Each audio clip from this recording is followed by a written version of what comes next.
The following video has been brought to you with limited commercial interruption by Internet Commercialism. Hi there, everybody, and welcome to the Summer of Scarborough.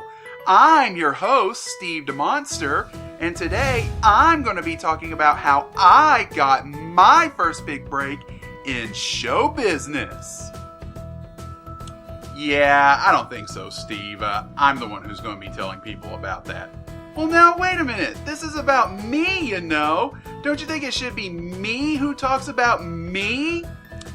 You have tendencies to exaggerate and embellish, and we'll be here all day if you do, so away with you.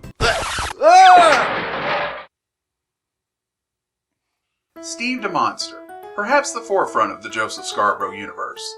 But the strange thing is, he never really was intended to be. Now I know what you're thinking. Steve DeMonster is my signature character. He's the main focus of my body of work. How could this even be? Well, to answer that question, we're going to have to go further back in time. Back before I became a content creator. Back when Steve was first born. And how was Steve born? Well, some of you out there have connected the dots and figured it out for yourself.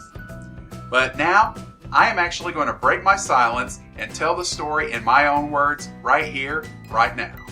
Yes, I basically adopted, or maybe even abducted, a monster design from Sesame Street of a lavender anything Muppet that was given fur, a pair of horns, and made into a monster. At the time, I was just really beginning to get started as a puppeteer, and because I had taken a liking to this particular Muppet monster design, I wanted to try and replicate this monster for a puppet of my own. That my intention for building this monster was just so I could have a puppet of my own to practice and train myself with. Because I certainly do not condone or encourage the blatant copying of other character designs as we've seen many times over the years. So now you're probably asking yourself, well, if that's the case, then how did Steve even become a character in the first place? Because I had volunteered myself for a puppeteering gig, and I needed a puppet. At the time, I was an intern at East Tennessee PBS, where we used to have annual on-air pledge drives for children's programming. And among the on-camera personalities we had for our pledge drives, one of them was a puppet girl named Carla. But for the August 2004 pledge drive, her puppeteer, Missy Wright, was unavailable to attend, so I volunteered a substitute for her. So great! I had myself a puppeteering gig. But I didn't have a puppet, so what was I going to do?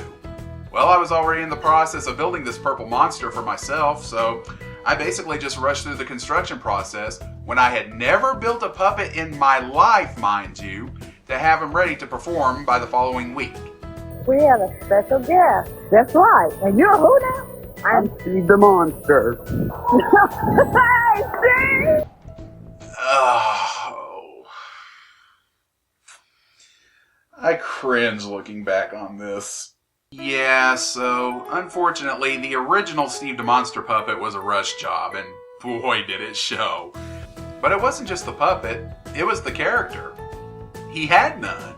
Like I said, I had never really intended on turning him into an actual character, I just wanted to build myself a puppet to practice with. So because of all this, Steve really had no personality to speak of in the beginning. The only aspect of his character that I'd even come up with at the time was his disdain for being called Stevie.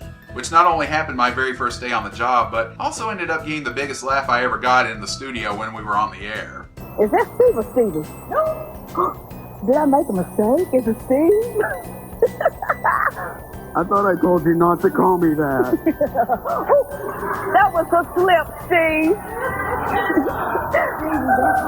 And because this was live TV and we all needed to be kept on our toes to keep the ball rolling, some of the others would randomly call him Stevie any chance they got just to get a reaction out of him. What? No.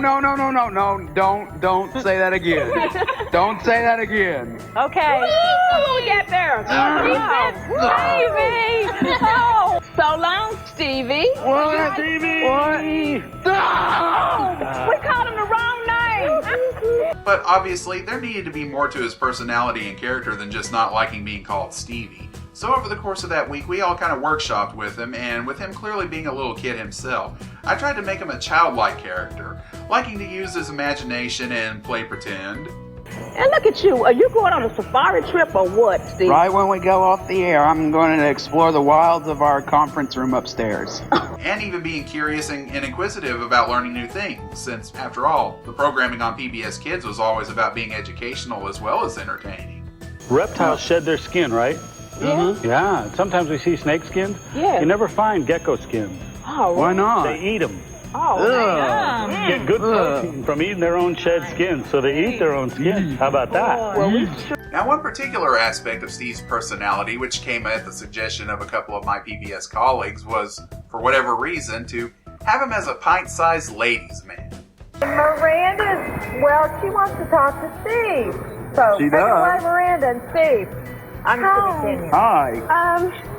I was answering phones, and She's answering I was phone. over here, and I saw you, and you know what? What? I think you're kind of cute. Oh, well, thanks. Well, you're welcome. Yes, there apparently was something funny about this little purple monster trying to be a little smooth operator. And it's definitely one facet of his character that has remained consistent even all these years later. But over the course of that week, I certainly created a monster. And I must have done a good job because after that, even when Missy Wright had returned with Carla for our next 2 pledge drives, I also kept being invited back with Steve as well. I'm here with my buddy Steve the Monster. And I'm here with my buddy Carla. Yeah, that's me. And thus, a star was born. But that's just how he got his start locally. Next time, I'll tell you how Steve eventually ended up becoming a YouTube sensation. Well, in his mind. Hey, talk about your limited commercial interruptions, huh?